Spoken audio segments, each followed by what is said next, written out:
another topic I was going to bring up is that I know that we talked about uh, not last conversation, but recently we talked about how Cullen was doing work outside and he was walking towards like a tree or something, and then when he came back, he passed a version of himself. Oh, Mahalo Man. Yeah. And I want to say it was like last week, I listened to a video of a lady in her kitchen. She was unpacking her groceries, and she said that, she was very like, to me, seemed kind of rattled by the experience, but she was driving down her driveway and she passed herself driving the other way. Mm. And so I was like, okay, like, those happenings are happening. Yep. It's Whether what people want to call it deja vu or you want to call it like a collapsing of timeline or you want to say like I was at the right place at the right time.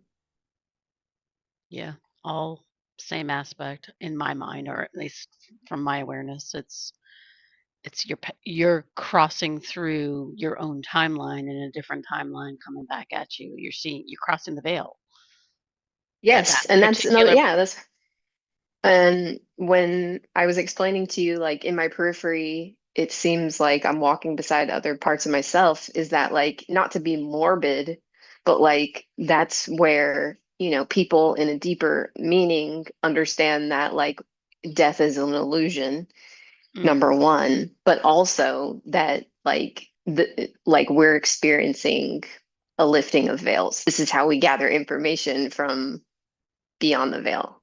yeah, Yeah. yeah. Just to be able to perceive it in physicality is just the newness to it. Let's call it that. Not that we haven't done it before. I mean, you're in the now in this physical vessel to be able to witness it and partake in it is the interesting aspect of it. That's I would say uniqueness in here now. Like it's but when I say we've done it before, well, we've done it before. Right. It's just remembering that we can do it. That's how it's been brought to my awareness. But yeah, um,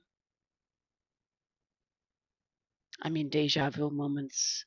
I can't say I've ever passed myself, but I can definitely sense that I've stood. You know what I mean? I can't say I've ever witnessed myself moving past myself like that now. At least that I remember. But to stand someplace and say this has happened, absolutely. I just think that because like we talked about that, like to be in that other entity and recognize it. I I look at it from the eyes out. I don't ever perceive it from looking back at me. We've talked about that before. And everybody experiences it different, and I'm sure it evolves as you practice with it. But like even just in those deja vu moments, like I don't see the body that I'm in that I'm looking through. I just see like it's almost like I'm looking through Yeah. binoculars. Well, that's how most of the moments are or always have been. Right. I don't want to say that's how it is because I feel like that's too limiting, but for the most part, that's the main, like I feel like that's probably the easiest way to experience it. And so it's like the most common. And I guess the other one is just when you have those moments and then something alters in your physical space. That's another interesting one. Things that don't line up, I guess.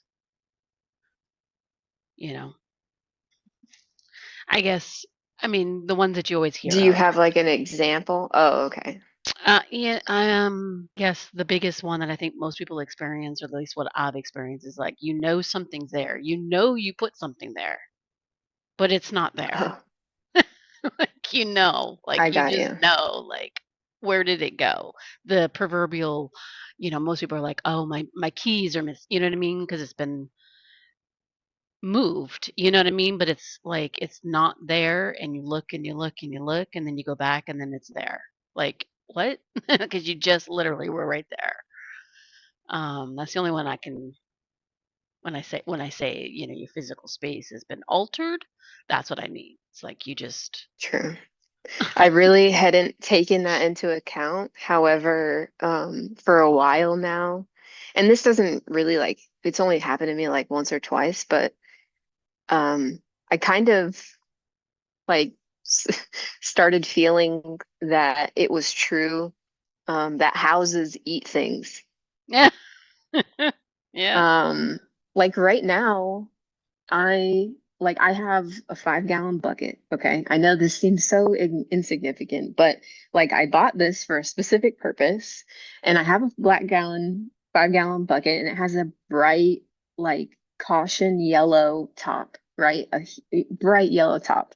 And I swear that I put it in one place and and then I was like, okay, well, we like cleaned out the garage and I think I put it here. Well, it's nowhere to be found.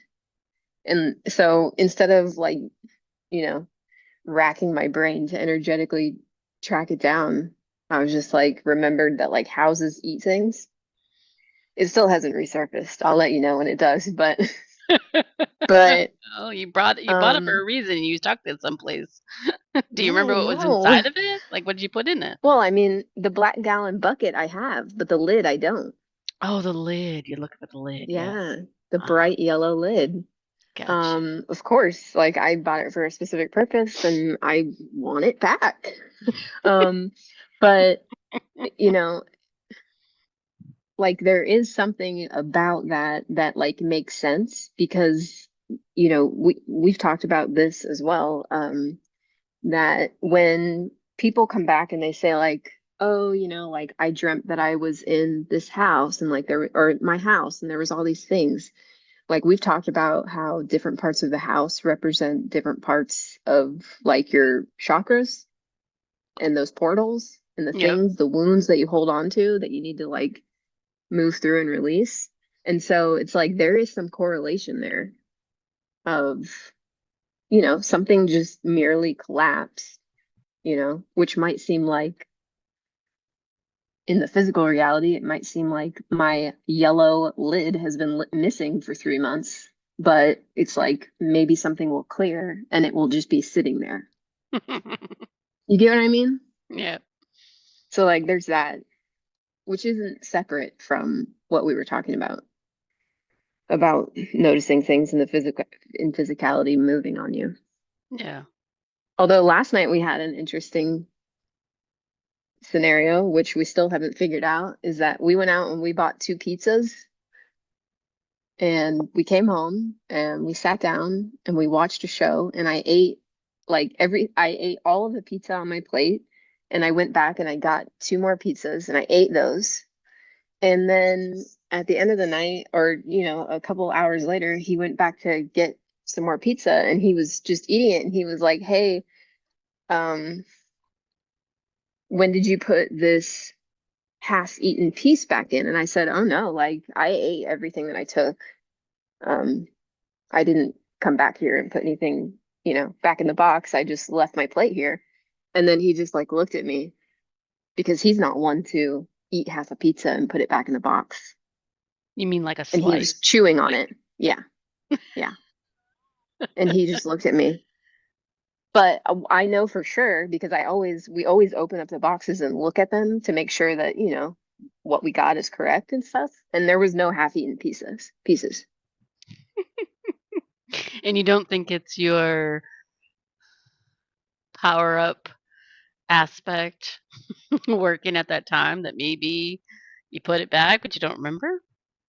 Well, I mean, it wouldn't have been me. I mean, it wasn't me, but I did ask him if he, had an experience like that where maybe he was putting stuff on his plate and was somewhere else and ate half of it and put it back in the box. And he just kind of, I know he was tired, at that point. Um, so we don't know. That's up for that's up for interpretation. Oh, it could be your other entity just saying, "Hey, that looks good. Well, I could take a bite of that." Yeah, yeah.